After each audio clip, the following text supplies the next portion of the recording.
Welcome to episode 164 of Angela Watson's Truth for Teachers. I'm your host, Angela Watson, and I'm here to speak life, encouragement, and truth into the minds and hearts of educators and get you energized for the week ahead. Today, I'm going to talk about how to know when it's time to quit teaching. Visit truthforteachers.com to get the transcript or to share your thoughts in the comments. A big thanks to Teachers Learning Center for sponsoring this episode. TLC allows busy teachers to earn graduate credits any time of year without time restraints, traveling, or technology hassles. You can start anytime and complete the coursework at the pace you need. TLC has been offering these courses for over 15 years and is a partner with regionally and nationally accredited universities. Go to tlcgraduatecredits.com/Angela to get your coupon code. So I read a comment on a thread in the 40-Hour Teacher Workweek Club that I just can't stop thinking about. It's from a teacher named Rosie. And she wrote, "My wife and I are planning on beginning the adoption process in the next year or so. I've implemented many of the strategies from this group for over a year, which has helped tremendously with being efficient and developing systems to decrease the number of hours I'm working. At one point, I was working 70 hours a week. However, I now know that in order to be the parent I want to be and be satisfied with my professional life, I would need to make significant changes beyond the scope of this club. After 11 years in the classroom, I have decided to leave the classroom once this school year is over. I'll be pursuing a private practice in educational therapy. This will allow me to have the flexibility I'll need to get to know and raise my child. This club helped me to implement many tools to improve my work-life balance and to really focus on priorities. But it's bittersweet. I feel confident and excited to be focusing on my priorities." I'm so appreciative that Rosie shared this here. And I think the reason why her comment struck me in such a powerful way is that it illuminates something I don't think that I have said often enough on this podcast, or anywhere for that matter. And it's this: teaching does not have to be a lifelong career. You are not a failure if you decide you want to use your gifts and talents in another way. I remember people asking me when I was little what I wanted to be when I grew up. And I always knew I wanted to be a teacher. Now, I'm about to turn 41, so I grew up in an era when folks tended to choose a profession when they were little, get the training or the schooling they needed for it, and then stick to that profession until retirement. This was the path that the generations before me took. It wasn't unusual for my parents' friends to stick with the same company or organization for decades. They'd get a gold watch at the end of retirement to thank them for their service. The generation who raised me thought that way and trained me to think in that way. I assumed I would get a job as a teacher and then stay with the same district until retirement so I could collect a good pension. I remember interviewing for my first teaching job, and the principal asked me about my career ambitions. I was totally stumped. It seemed like the strangest question to ask. I'm here interviewing to teach kindergarten. I wanted to be a teacher. Why else would I be here? What else is there? What else could I possibly want to do? And I more or less told him that. I want to be in the classroom forever. It's all I've ever wanted to do. And for some people, that will hold true. But for me, my vision and dream didn't work out that way. And because I'd always thought of myself as a teacher and pictured myself teaching in the same place for decades, it created a little bit of an identity crisis when I realized that wasn't making me happy. I was getting restless. I wanted new challenges. I changed grade levels at first, and then I relocated from Washington, D.C. to Miami, and then changed grade levels again and went to Fort Lauderdale. I've done a whole podcast episode about my decision to quit teaching, so I won't delve into that story here. It's season 3, episode 4, if you want the full story. But I will tell you that I was racked with guilt when I decided after 11 years to leave the classroom. Part of me felt like a failure. I felt like I couldn't hack it as a teacher any longer.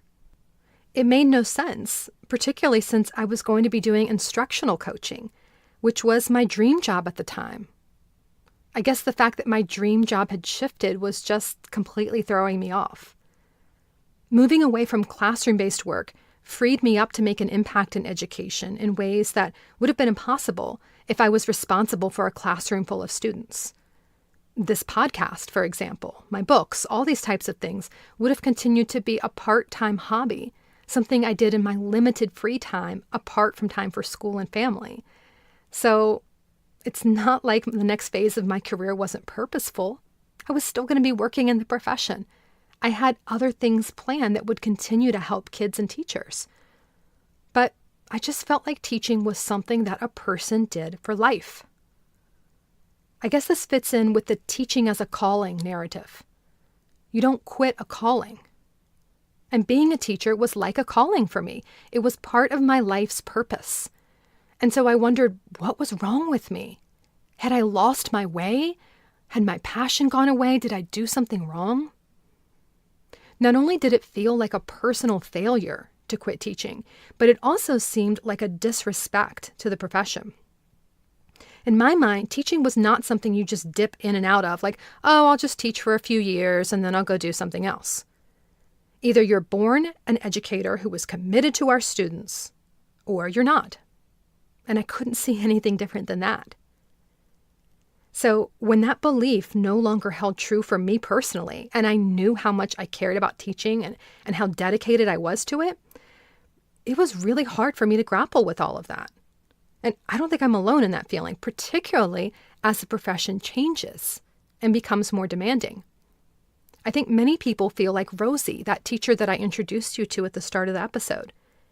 In order to be present in her family life the way she wanted to be, she needed a job that had more flexibility and less stress.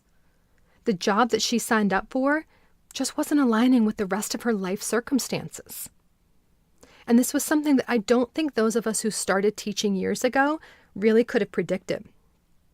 Teaching was never an easy job, but the amount of paperwork and documentation, meetings, the number of students that are coming into the classroom, the lack of support, I don't have to tell you all, I'm preaching to the choir here. The overall pressure on educators has undoubtedly increased. Everything from the evaluation system to testing to parents to the trauma that kids are bringing into the classroom, it's a lot more than some of us thought we were signing up for years ago.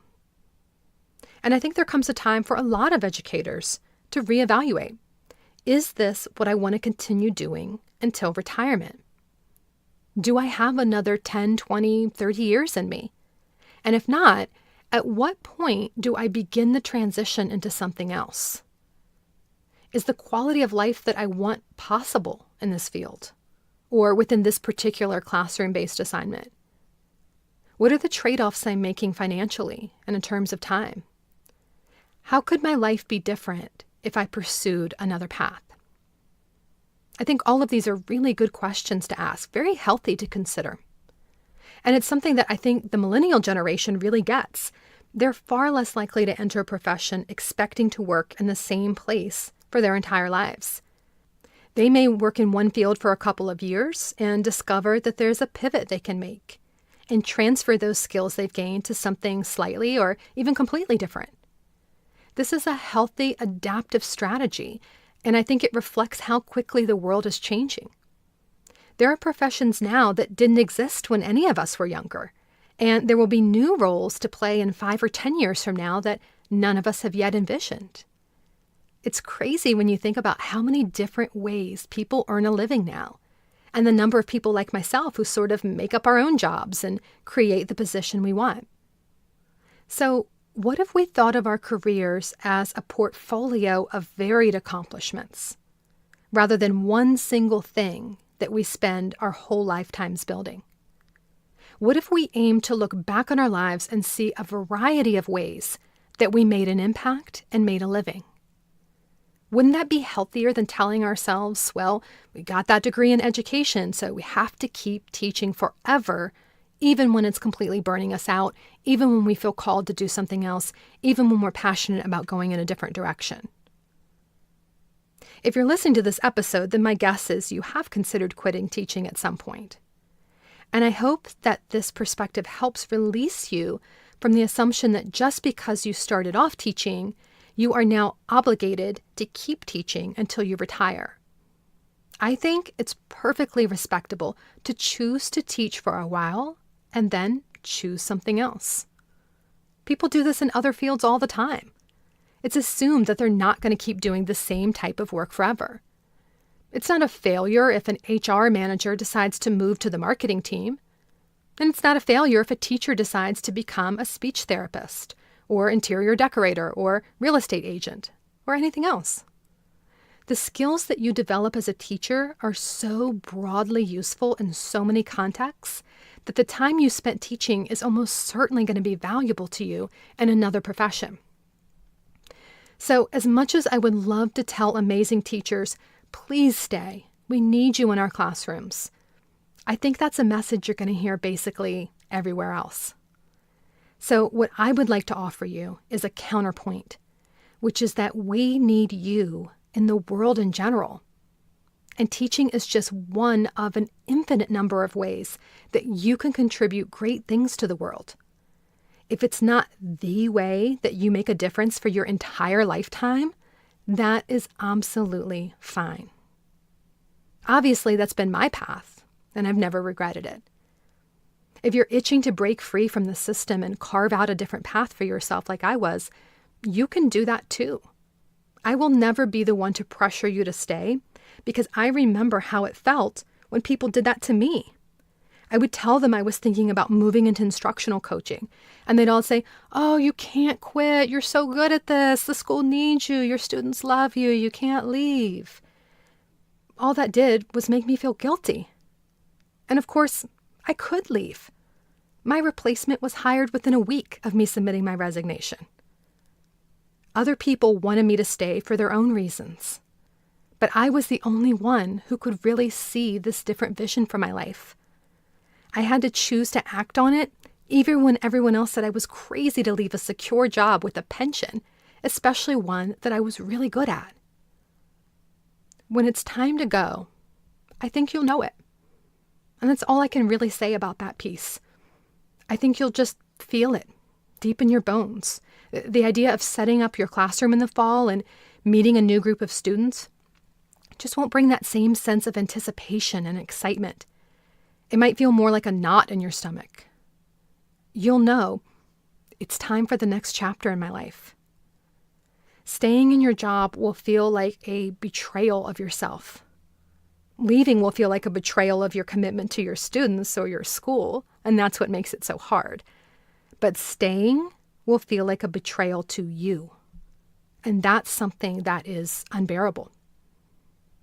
I realize that transitioning out of the classroom is not an easy thing to do.